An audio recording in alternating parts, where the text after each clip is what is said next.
안녕하세요. 소리중독입니다. 이번에 들려드릴 작품은 아서왕을 만난 사람입니다. 16번째 이야기. 예언자가 되다. 나는 이 성스러운 골짜기에서는 하느님 다음 정도로 높아졌다. 그래서 나는 모처럼 높아졌으니까 계속해서 또 하나 모두가 더욱 기뻐하는 일을 하려고 생각했다. 나는 이렇게 생각했다. 2세기 정도 전에 샘매물에 목욕을 하여 깨끗해지려고 했던 수도자는 목욕을 하지 않은 수도자보다 바르고 인간답다고. 그리하여 나는 수도자의 한 사람에게 물었다. 당신은 목욕을 하고 싶지 않습니까? 그러자 수도자는 천벌이 겁나는지 벌벌 떨었다. 천만에요. 제발 유혹하지 말아주셔요. 나는 어릴 때부터 목욕이 어떤 것인지도 모릅니다. 그야 기분이야 좋긴 하지만 만약에 하느님이 허락하는 그때에는 목욕을 할 것입니다. 그러나 아직 허락되지는 않고 있습니다. 수도자는 한숨을 내쉬었다. 좋아. 그렇다면 나의 공장에서 만든 비누를 전부 써버리는 한이 있더라도 수도자들에게 목욕을 시키지 않으면 안 된다. 나는 곧 수도원장을 찾았다. 부탁입니다. 수사님들을 모두 목욕을 하게 하지 않겠습니까? 수도원장은 창백해지면서 떨었다고는 해도 사실은 알 수 없다. 때가 타서 검은 얼굴이다. 문지르지 않으면 사실을 알 수 없다. 그러나 나는 그 얼굴을 문질러 진짜 창백해졌는지 확인해 볼 만큼 호기심이 강하지는 않으니까 창백해진 것으로 해두자. 다른 분도 아닌 보수경이 말씀하시는 일인데 말씀대로 따르고 싶기는 하지만 그것은 참으로 무서운 일입니다. 또 샘이 마르기라도 하면 절대로 마르지는 않습니다. 내가 보증합니다. 나는 샘물이 어째서 나오지 않았는가도 잘 알고 있습니다. 안심하고 수사들의 목욕실을 지어주십시오. 그건 괜찮을지요? 그렇습니다. 목욕실을 만듭시다. 물은 영원히 솟아나고 말고. 약속해 주십시오. 제발 약속한다고 말해 주십시오. 그리하여 나와 기사들은 목욕실을 만들어 주었다. 수사들은 껍질을 벗긴 감자처럼 깨끗하게 되었다. 이것은 성스러운 골짜기에서 내가 한 우물수리보다 더 좋은 일이었을 것이다. 자, 나는 여기서의 일도 끝났으므로 슬슬 떠날 작정이었는데 곤란하게도 감기가 들어 그 때문에 신경통을 앓기 시작했다. 이것은 뜻밖의 내가 받은 재난이었다. 내가 엉터리 대마술을 행했을 때 수도원장이 나를 힘껏 껴안는 통에 가슴에 신경통에 지병이 생기게 되었던 것이다.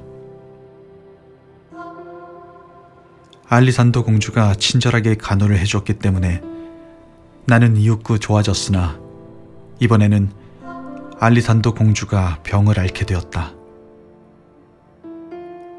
알리산더 공주는 미신에 속아 넘어갈 결점이 있었으나 그것은 그 시대의 누구든지 그러하니 어쩔 수 없는 일이었다. 그 점을 빼놓고는 더 말할 수 없이 좋은 아가씨였다. 나는 알리산더 공주를 수녀원에 맡기고 홀로 출발하려고 생각했다. 변장을 하고 도보 여행을 하여 국민의 생활 모습을 직접 보고 싶었던 것이다. 어느 날 아침, 다리를 훈련시키기 위하여 골짜기의 북쪽에 있는 높은 산에 올라갔다. 거기에는 수도자들이 머물렀던 동굴이 있었는데 그 수도자들은 사하라 사막의 사자라고 불리는 수사의 초청을 받고 아프리카로 떠난 후였다. 나는 이 유명한 동굴을 구경하기로 했다. 그런데 굉장히 지저분한 곳일 거라고 생각했는데 깨끗이 정돈되어 있었다. 더군다나 놀란 것은 어둠 속에서 벨소리가 났던 것이다. 그리고 사람 소리가. 여보셔요? 교환국을. 거기가 카멜롯? 여기는 듣고 놀랄 장소다. 지금 옆에 보스경이 오셨어. 직접 보스경의 소리를 듣게 될 거다. 이건 어떻게 된 일이냐? 기적의 명인인 나도 깜짝 놀라버렸다. 과연 여기는 수도자가 사는 기적의 동굴이었지만 어느 틈에 전화국으로 바뀌어지리라고는. 안에서 어슬렁어슬렁 나의 부하인 전화기사가 나왔다. 아로아스, 언제부터 여기에 문을 열었지? 보스경, 어젯밤 늦게입니다. 좋았어. 장소도 좋다. 이 아래는 성스러운 골짜기로서 사람이 많이 오니까 말이야. 아니, 성스러운 골짜기입니까? 전화로 클라렌스님과 연락을 취했는데 잘 들리지 않아서 부정한 골짜기라는 듯이 들렸습니다. 곤란한 전화인데? 그런데 그 이름 쪽이 맞는지도 몰라. 그럼 카멜로성을 불러주게. 전화를 잇자 나의 가장 우수한 조수 클라렌스의 소리가 들려왔다. 오래간만인데 클라렌스? 그쪽은 어떤가? 네, 그쪽에서 보스님이 하신 기적의 평판이 전해져 와서 아서왕과 왕비는 크게 기뻐하고 있습니다. 그리고 궁정의 중요한 사람을 데리고 지금 그쪽으로 떠났습니다. 그런데 큰일을 하셨습니다. 왕은 언제쯤 여기 도착할 것 같으냐? 예정으로는 사흘 후에 정오로 되어 있습니다. 이윽고 나는 산에서 내려와 수도원으로 돌아왔다. 수도원에서는 재미있는 일이 시작되고 있었다. 수사들은 모두 대강당에 모여 동양에서 왔다는 마술사의 마술을 구경하려는 참이었다. 수사들은 눈을 빛내며 마술이 시작되기 전부터 벌써 둔갑한 것 같은 얼굴이 되어 있었다. 마술사는 인도인의 약장사처럼 야한 스타일을 하고 있었으며 어리석기 짝이 없어 보였다. 이 마술사의 가장 뛰어난 마술은 지구상에 누구도 좋으니까 그 사람이 지금 무엇을 하고 있는지를 맞추는 모양이다. 또 미래에 무엇이 일어날지도 맞추는 모양이다. 마술사는 마룻바닥에 꾸불꾸불 여러 가지 선을 긋고 주문을 외고 있었다. 나는 대마술사이므로 놈이 사람을 속이기 위한 준비로서 취하고 있는 것 정도는 곧 알 수 있었다. 나는 비웃으면서 구경하고 있었다. 마술사는 일동을 둘러보고 말했다. 여러분, 지금 동양의 황제가 무엇을 하고 있는지 알고 싶은 사람은 없는지? 그러자 수사들은 모두 일제히 알고 싶다는 얼굴을 했다. 마술사는 그야말로 천리안처럼 열심히 한 곳을 지켜보는 체 하면서 지금 동양의 왕제는 덕이 높은 스님의 손 위에 돈을 주고 있다. 한 입, 두 입, 세 입. 그것은 모두 은하입니다. 수사들은 자기가 은하를 받고 있는 것 같이 느껴졌는지 침을 삼키고 조용히 마술사의 말에 귀를 기울이다가 이윽고 크게 한숨을 내쉬었다. 굉장한 마술이로다. 어떤 수업을 하셨기에 이러한 놀랄만한 마법을 지니게 되었을까? 그러자 마술사는 우쭐대면서 또 인도의 왕이 지금 무엇을 하고 있는가를 말하고 또다시 이집트의 왕에 대한 것, 바다 저쪽의 국왕에 대한 것을 차례로 우쭐대며 말하여 순진한 수사들을 놀라게 했다. 이대로 거짓말을 하게 하면 놈은 백발백중의 마력의 소유자가 되어 나의 주가를 빼앗을 것 같다. 브레이크를 여기서 걸지 않으면 안 되겠다. 그래서 나는 물었다. 뭐든지 맞출 수가 있습니까? 그렇소. 내가 맞추지 못하는 것은 없소. 맞추면 은하 200립을 드리겠는데 맞춰보겠습니까? 그러자 수사들은 몸을 내밀면서 귀를 기울였다. 마술사는 가슴을 펴고 대답했다. 그 은하 200립은 벌써 나의 거지. 뭐든지 물어보도록. 그렇다면 묻기로 하겠습니다. 내가 지금 바른 손으로 무엇을 하고 있는지 맞춰보세요. 자, 모두가 깜짝 놀랐다. 몇천 킬로 저 먼 곳의 일은 물어도 바로 옆에 일을 묻는 사람은 없었기 때문이다.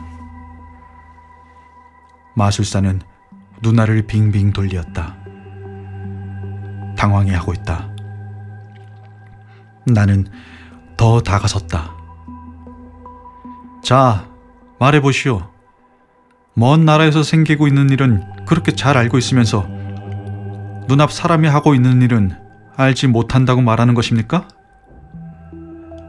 내 뒤에 사람은 나의 바른 손이 지금 무엇을 하고 있는지 다 알고 있어요. 자, 마술사군, 말해봐요. 마술사는 우물쭈물할 뿐이다. 그리하여 나는 고함을 질렀다. 알 수 없는 모양이군요. 모를 겁니다.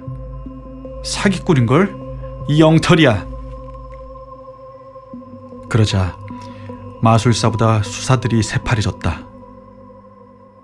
마술사에게 이같이 난폭하게 말하면 어떤 저주를 받을지 하고 걱정한 것이다. 마술사는 죽어가고 있는 금붕어처럼 입을 뻐끔거리고 있다가 겨우 변명할 것을 생각해냈다.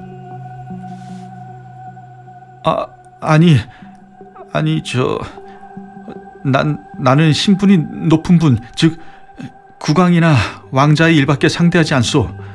그러므로 이분이 물어본 것은 너무나 시시한 일이었기 때문에 어이없이 대답을 못했던 것입니다. 예를 들어 아서왕 같은 분에 대해서 묻는다면 즉시로 대답해 보입니다. 그런 거요? 아무렴 그럴 거요.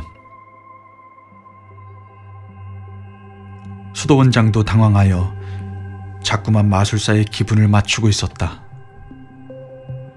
마술사는 명예회복을 위하여 다시 한번 수도자들을 깜짝 놀라게 하지 않으면 안 된다고 생각한 모양이다. 그렇다면 이번에는 아서왕이 지금 무엇을 하고 계시는지 여러분은 묻고 싶지 않습니까? 그건 반드시 알고 싶죠. 하고 수도원장이 말하니 수사들은 모두 존경의 눈길을 마술사에게 보내었다. 참으로 어찌할 수 없는 바보들만 모였다. 그리고 나를 보고 자, 이렇게 훌륭한 마법사님이 아니냐 하는 듯한 얼굴을 하고 있다. 천치 바보 같은 놈들. 마술사는 뻔뻔스럽게 짓거리기 시작했다. 아서왕은 지금 사냥으로 지쳐 2시간 전부터 궁전에서 깊이 잠들고 계십니다. 그러자 수도원장이 성호를 긋고 말했다. 제발 수면이 왕의 피로를 풀도록. 나는 따끔하게 말했다. 어허, 임금님은 잠들고 있지 않아요.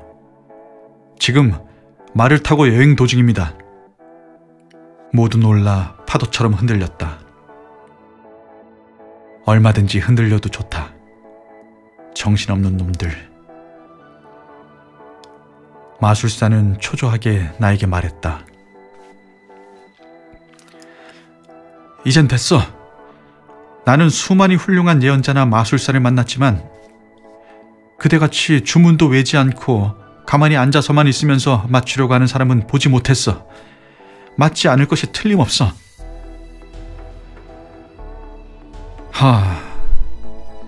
자네는 숲속에서만 살았기 때문에 둔해져서 마력도 잃어버렸을 거야. 나도 때때로 주문을 외지만 여기 모인 수사들은 모두 알고 계셔. 그런데 주문 같은 건 가끔 하는 것이 좋은 일이야. 쉬운 거 맞추는데 주문 같은 건 필요도 없어. 이렇게 말하자 마술사는 우우 하는 소리만 냈다. 옆에서 수도원장이 중재하듯이 물었다. 왕비님이나 원탁 기사분들은 어떻게 하고 계십니까? 마술사는 또 태연히 대답했다. 어느 분도 임금님처럼 잠들고 있습니다. 재빠르게 내가 말을 받았다. 그것도 입에서 나오는 대로다. 원탁기사 절반은 지금 왕과 왕비를 모시고 말을 타고 있다. 이것은 사실이다. 이 정도로 가르쳐 주었으니까 이번에는 이분들이 어디로 가려고 여행하는지를 한번 자네 맞춰봐요. 마술사는 완강하게 머리를 흔들었다.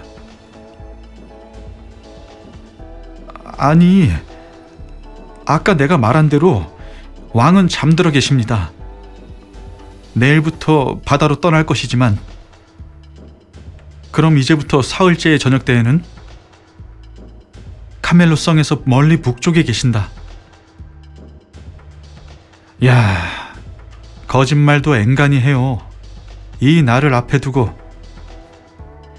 들려주지요. 사흘째의 저녁 때에는 왕의 일행은 이 골짜기에 도착할 것입니다. 이것은 확실히 효과가 있는 말이었다. 수도자들까지도 숨도 못 쉴 정도로 충격을 받고 입을 쩍쩍 벌렸다. 나는 계속하여 예언하였다. 만약에 내가 한 말이 거짓말이라면 나는 사형에 처해져도 좋아요. 그러나 내가 한 말이 맞으면 마술사군, 당신의 몸 위로 수레를 지나가게 할 테니까. 수사들은 멍청하게 나와 마술사를 번갈아 볼 뿐이었다. 다음 날 아침 나는 비밀 전화국으로 가서 정보를 물었다. 왕 일행은 무사히 여행을 계속하는 모양이다. 자, 드디어 내가 예언한 그날이 되었는지 아무도 왕의 일행을 맞이하려고 하지 않는다. 말에 의하면 그 사기꾼 마술사는 나의 과학 기계를 사용하여 앓은 정확한 뉴스를 허풍이라고 말하고 다닌 모양이다. 그러기는 해도 얼마나 슬픈 일인가. 내가 그만큼 대마법을 보이고 나서 얼마 되지도 않았는데 이제는 사기꾼의 마법을 믿고 나를 믿지 않으려고 하다니. 이러한 일은 세계 어디에도, 그리고 어떤 세상에도 있을 것이 틀림없다. 왕이 오시는 것을 알고 있는데 그대로 있을 수는 없다. 나는 골짜기에 있는 순례자들을 모아 오후 2시 왕의 마중을 보내었다. 그리고 수도원장의 귀를 잡아당기는 것처럼 하여 발코니로 데리고 나갔다. 그때 국왕 아서는 수도원에서는 한 사람도 마중을 나가지 않은 골짜기에 조용히 닿았던 것이다. 수도원장은 발코니에서 굴러 떨어질 듯 했다. 나에게 100만 번을 사과하고 종과 북을 급히 올렸다. 그리고 정신없이 뛰어가 쓰러져 무릎을 벗기면서 왕과 왕비 앞에 엎드린다. 그때 그 엉터리 마술사도 또한 넘어질 뻔하면서 허둥지둥 도망쳤다. 나의 명성은 절대로 떨어질 수 없는 곳까지 올라갔다.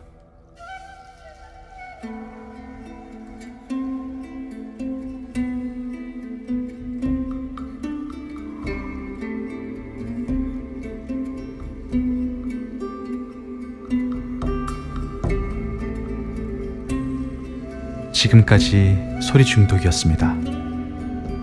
함께 해주셔서 감사합니다.